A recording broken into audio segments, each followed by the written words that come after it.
Yeah, right. Did a good one. Average size.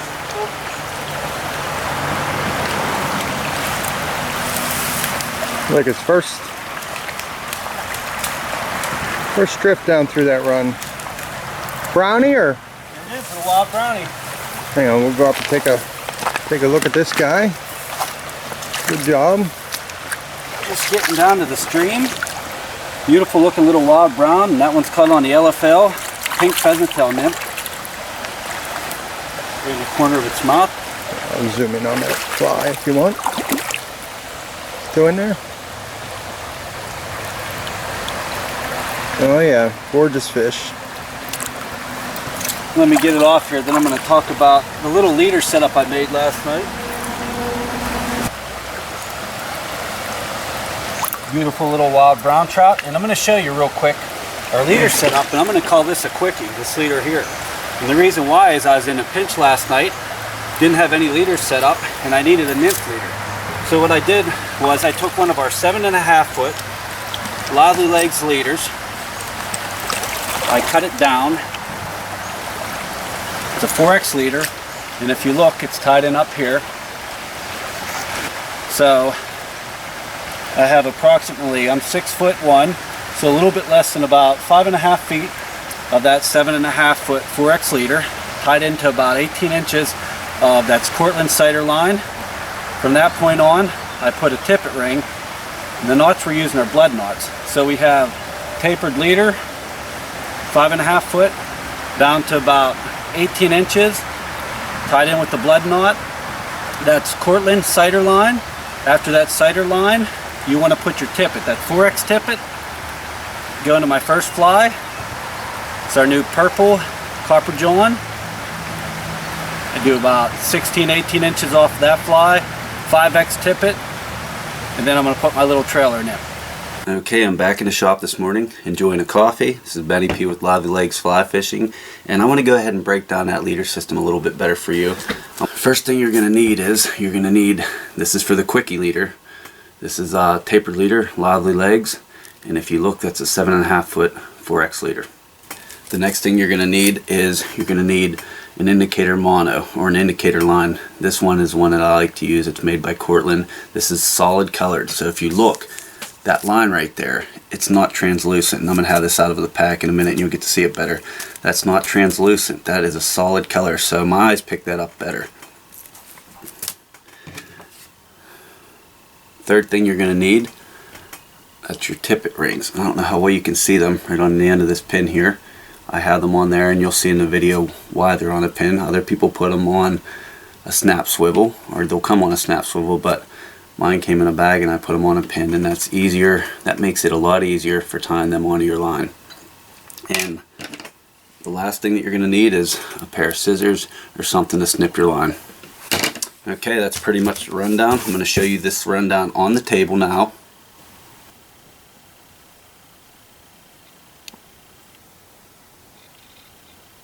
And let's go ahead and we're going to get started on tying this leader.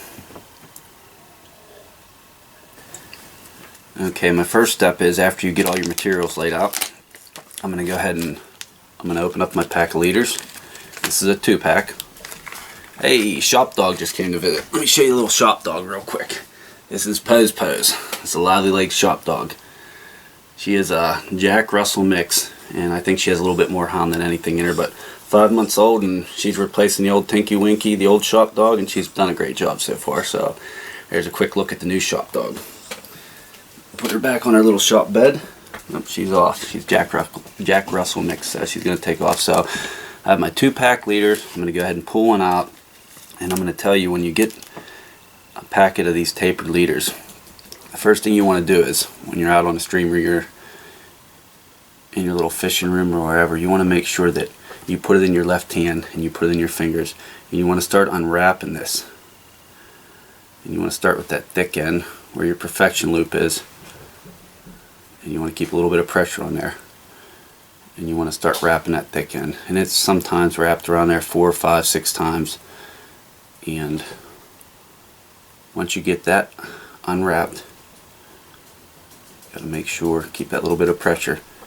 You can see you can unwind it, and you want to unwind and keep that pressure the whole way down until you get to your tippet end of your leader, and you can see that. I have my 7.5 foot 4X leader. I'm approximately 6 foot tall. I'm going to stretch it out. I got my 6 feet there. I'm going to come back another 1/2 foot, and that's where I'm going to cut that leader off.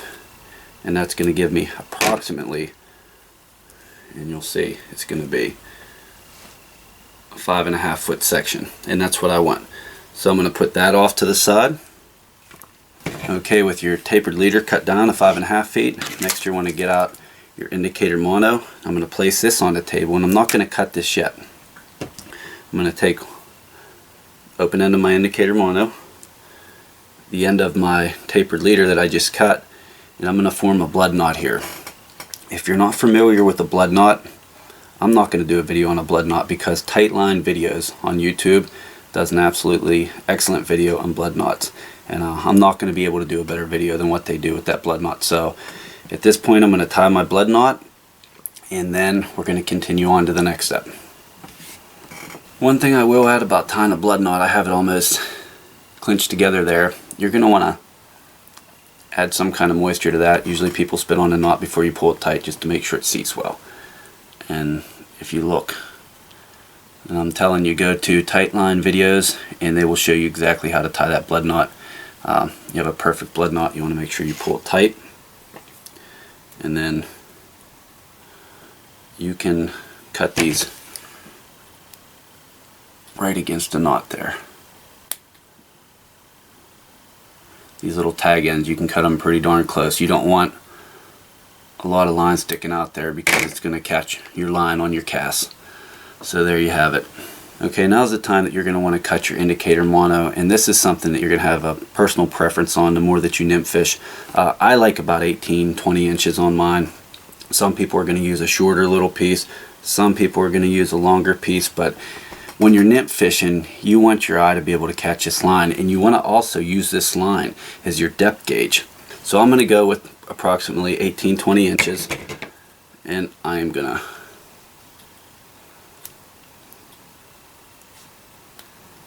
cut that right there. Okay, moving on, we have our indicator mono on. Now we're going to go ahead and we're going to take our tippet rings, and you want to separate one tippet ring, which I have one right here, and you want to make sure it's the one towards your opening because you're going to have to open and take this tippet ring off, and you want to shoot your indicator line through that tippet ring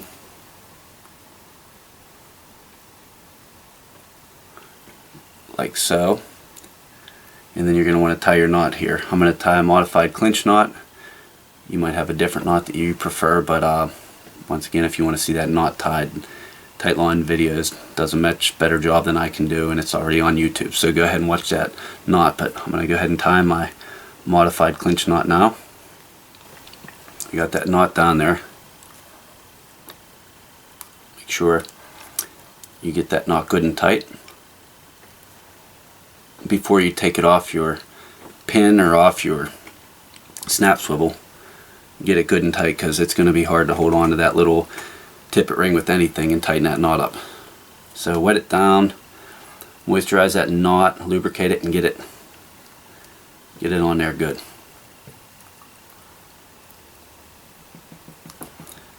Okay, that knot is seated well.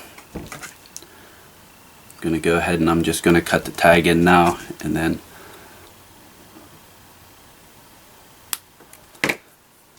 we'll open that up. You want to be careful with this, and there you go. Okay, there it is. I just tied approximately a 7-foot quickie nymph leader. Next thing I'm going to do is I'm going to want to package this back up, and I'm going to tie 2 of these when I tie these, and I'm going to put them back in my leader package, and I'm going to take this tag out and I'm going to write on here, and I'm going to measure these leaders out, and I'm going to write if that's a 7-foot quickie leader on there instead of what I had in there. But before you package these up and put them back, you're going to want to take your fingers, just like you unraveled that tapered leader, you're going to want to ravel this back up and put it away. So you take your 4 fingers and you're going to want to start wrapping around them, and you're going to want to get almost to the end of that, where that perfection loop is on your tapered leader. Go ahead and grab that and just like they are in a package, you take that in, and there you have it. It's ready to get packaged right back up. You're ready to take it back out and unwind it the same way you did with just your tapered leader. Okay, there it is. This is a quickie nymph leader. It's a real quick way to set up a leader and get out on the water. If you want to nymph fish and have a piece of indicator mono in your line, it creates an easier way to see the strikes. One of the things that I want to point out, because I'm going to get asked this in the video, is why didn't I put a piece of tippet off that tippet ring right there? And the reason why is pretty simple to me. When you get to a trout stream, that's when you should determine the amount of tippet you put off the end of your tippet ring.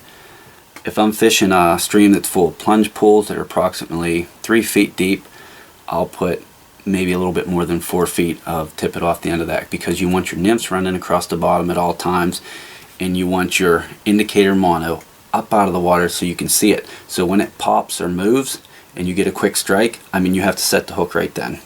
It's not, guys that are going from bait fishing to fly fishing, you see this all the time, they want to feel that bump, bump, bump, bump, that hit.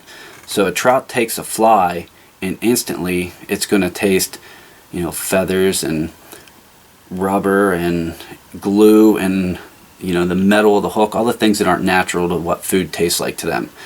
So you're going to get usually that one quick strike and they're going to spit that out and they're going to reject it.